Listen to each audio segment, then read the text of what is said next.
Now, just to kind of tell you what kind of projects will you work on. You all see infrastructure, you feel it every day, but just some ideas. This is the Burj Khalifa. This is the tallest building in the world. Again, an example of the kind of project that you'll be involved in, potentially whether you're working in real estate, whether you're working in construction management, or whether you're working in facilities management. Again, somebody is going to build it, somebody is going to finance it, somebody is going to manage it, somebody is going to, make sure that, it's there for generations to come. Just an example of the kind of project. Another kind of project, this is more an infrastructure project. The Delhi Metro Rail Corporation project, the airports project, the airport projects that you find, where the Mumbai airport, who's built it? The Larsen & Toubro, the Shapoorjis, these are the firms that build these airports. The GMRs, these are the firms that are building the infrastructure. And again, are there jobs being created there? Absolutely. Thousands of jobs, millions of jobs actually. Let's move on further. Another example of the kind of projects that you could potentially work on. I talked about the airports. Indira Gandhi International Airport, again, Mumbai has its own airports, Bangalore, all this infrastructure has just been built, upgraded in the last few years. So those are just some of the kind of, areas, that you'll work, the kind of projects that you could potentially work in. So what kind of companies can you work for? And then I'm going to tell you what kind of jobs are there so that you can understand where you fit into the opportunity. Let's look at who builds these projects. Somebody has to build it. So that's called a developer. That's a real estate development firm. Hiranandani's, you're based in Mumbai. You're based, K. Raheja Corporation. All these people have built infrastructure. So these are real estate development companies. Now they hire management professionals, but they need management professionals with requisite domain technical knowledge as well. So there we are talking about the DLFs, the Unitex, the Tata Housing, Godrej Properties. These are all examples of real estate development companies, and then we'll talk specifically about what jobs will be there in these companies. Then there are construction and infrastructure companies.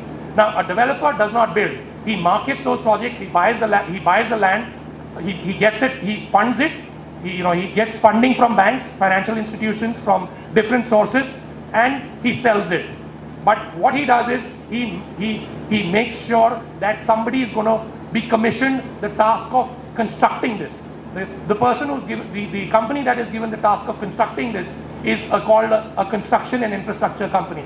That's where the Larsen & Toubros, the Punj Lloyds, the Jayaprakash, the Gammon India, Hindustan Construction, Shapoorji, these are all construction and infrastructure companies. And again, millions of jobs being created right there. Now, then there are global firms in the sector. It's not just a sector that comprises Indian firms. Now, there are global Fortune 500 companies that operate in this sector. Now, you've got Jones Lang LaSalle, you've got CBRE, which is a Fortune 500, Cushman & Wakefield, which is part of the Rockefeller Group, one of the largest global companies, again, Knight Frank, Colliers International, DBZ. These are all global firms operating in India, advising clients on what they need to do with the various aspects of real estate. So, just examples of professional services firms in real estate. Then there are construction firms, which advise construction companies on different aspects. There are global firms like Langdon & See, there's Curry & Brown, there's Turner & Townsend, there's Parsons Bickernoff. Huge global infrastructure firms. These firms create, you can look up any of these firms, create jobs around the world, millions of jobs. Again, they're all here in India trying to grab the infrastructure opportunity that exists. It's not just about building infrastructure. Somebody's got to finance it. Who's financing it? Every big global bank. So, if you work in this sector, you work for the lenders as well. So just like you would work for a bank, lending for other sectors, here you could be working for a bank, lending specifically for real estate, construction and infrastructure projects. So you've got the JP Morgans, the Morgan Stanleys, the Brookfields, the HDFCs, the Kotak Realties. All these global and Indian institutions exist in the sector and provide capital to the people who need, to the organizations that need the capital. So banks and financial services is again a massive sector which is going to be looking at employment opportunities. Now let's focus on explain what each aspect of what kind of jobs are there in these companies. So let's just look at it. Let's look at what is investment management. Okay. Now people who are interested in advising clients, I could work for a bank. Somebody advises me where I as a customer should put my money, right? Should I invest in a mutual fund? Should I invest in equity? Should I invest in stocks? Should I invest in bonds, debentures? Somebody does that. That's an investment manager. But what does an investment manager working in real estate do? He invests the portfolio, the clients, which could be an institution or an individual, their money on advising them on investment opportunities. Where should they invest? In residential, commercial, retail, and advising them on that. A lot of us, when we look at glamorous careers, have aspirations to become investment bankers. You could be an investment banker working in this sector as well. So the Morgan Stanleys, the JP Morgans, the Brookfields, all these global firms, what do they look for? What do they do for this sector? Basically, if I'm a borrower, okay, and let's say I'm DLF hypothetically, and JP Morgan, there's potentially I need 1,000 crores of capital to fund my project, the next project that's coming up. What do? I get in touch with an investment banker who then helps me secure that capital and structure that transaction. Again, it's a very high-end skill set which involves people skills and number crunching skills. But it's at the higher end of the skill set in terms of the kind of money and that this career provides you. So investment banking. There are people, then let's look at the delivery side. There are people who build the infrastructure. You need construction managers. You need construction project managers. What does a construction project manager do? He makes sure that he delivers a project on time. Somebody needs to build it in 3 years. It needs to be built in 3 years. Otherwise, it can take 5 years, 10 years. Somebody needs to deliver it on time. There's obviously a budget for building it in, and somebody needs to ensure that it's delivered to the highest quality. That's what a construction project manager does. Then there are specialized skills. Somebody has built all this infrastructure. Somebody's financed it. Somebody's built it. There's a contractor which has hired construction project managers to actually build this project. But somebody needs to manage the infrastructure that has been created. So somebody's got to manage that facility. Somebody's got to manage that property and ensure that it's maintained and it's, all the people requirements of ensuring that asset is managed properly. That's really what an asset manager does. So, and then there are valuation professionals. Now, if I am working for a bank, okay, somebody needs, these professionals will help a bank make a lending decision. DLF wants 1,000 crores loan. Should I lend or should I not lend? They will analyze that project on the basis of which that company is asking for capital. And on that basis, on the basis of the analytical work that this professional will do, that the bank will make a lending decision. So that's what a valuation professional does. So again, then there are building control. And that's a different skill in ensuring that what's built is to the highest quality. Again, it's a very specialized skill set, still at a very nascent stage and still likely to grow in the future. But again, another aspect where I mentioned at the start, where there are lots of jobs being created, is construction economics and quantity surveying. Now, not too many people know this, but when you build an infrastructure project, what's the biggest challenge? You need to make sure that you manage and build that project within the cost, within the budget that you set. You've got to make sure that you've got to estimate what you need, what material you need, and ensure that you estimate a cost for it. So these people are almost like accountants for the construction industry and the real estate industry. They basically help make sure that the project stays on track and ensures, and ensures that the risk of the organization is managed. So that's what a quantity surveyor and a construction economics professional does. Why I'm highlighting all these areas is because there are job opportunities in each of these areas. Investment managers, investment bankers, lesser number, but very niche skill set. High end of the skill set, the global firms like the JLL, CBRE is higher. The global, investment banks, all the global funds hire, this skill set. Again, thousands of jobs, not millions of jobs. But construction project management, construction project management, the Larsen & Toubros, the Shapoorjis, again, this is a number which is millions. Huge, so if you're a civil engineer, if you're an architect, if you're a planner, if you are from any other area as well, you could still look at a career in construction project management or construction economics. Again, lakhs of jobs being created in this slow market. And again, something, if you're good at numbers, if you're good at making sure that, you like analyzing risk associated with projects, then you should look at a career in construction economics and quantity surveying.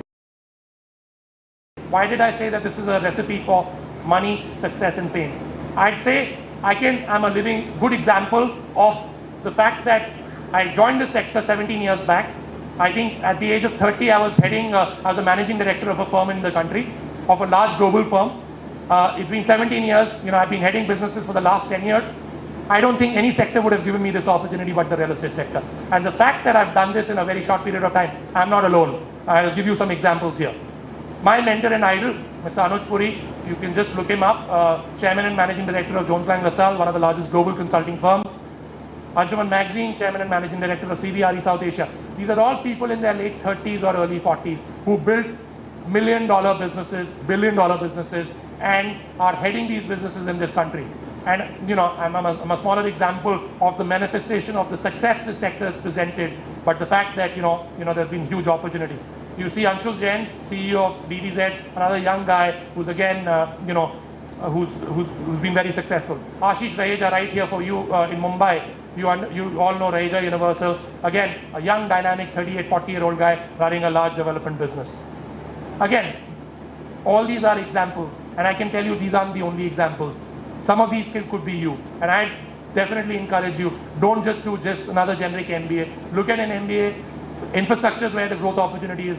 Look at a career where there are jobs at this point of time, and there are jobs for the next 10 years, for the next 50 years, and I can tell you, jobs are not going to go away in this sector.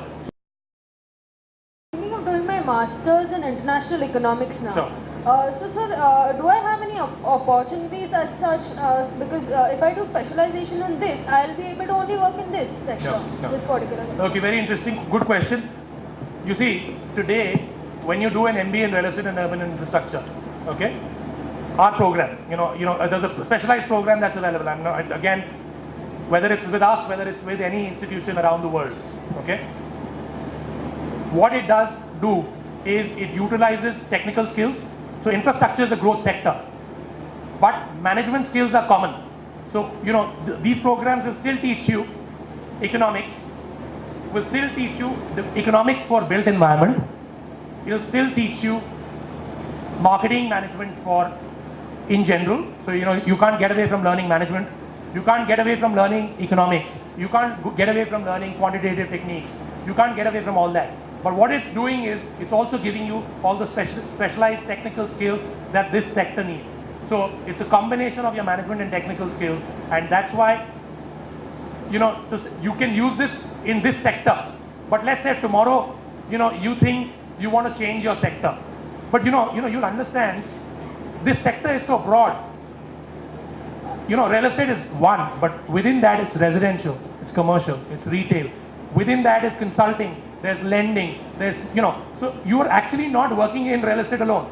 You're working in real estate, construction, lending, so with banks and financial institutions, with private equity funds, venture capital funds, you're working with construction companies, and your skill sets in economics are most relevant and a critical part of any MBA real estate and urban infrastructure program, because everything that happens in the property market is linked to the economy. Okay, so what I suggest is, it gives you both skills.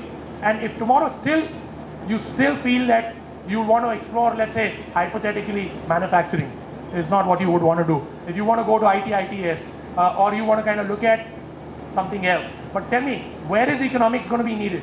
I'm asking you. Economics is most needed. You could potentially work as an economist in policy. You could work with organizations and utilize that skill set. But it's at the end of the day, it is going to be mostly used and the most useful in real estate and infrastructure. So I'm saying you should look at it, and it still gives you opportunities to go elsewhere because it will teach you management skills. But I'd say that you wouldn't get away from the infrastructure opportunity because you'll see such fast growth here. I don't think another sector would provide you that opportunity. Sir, how can a mechanical engineer be benefited from such growth? How can a mechanical engineer? Oh, excellent question again. This sector, again, if you're an engineer, if you could come from any background, you could have a relevant skill set.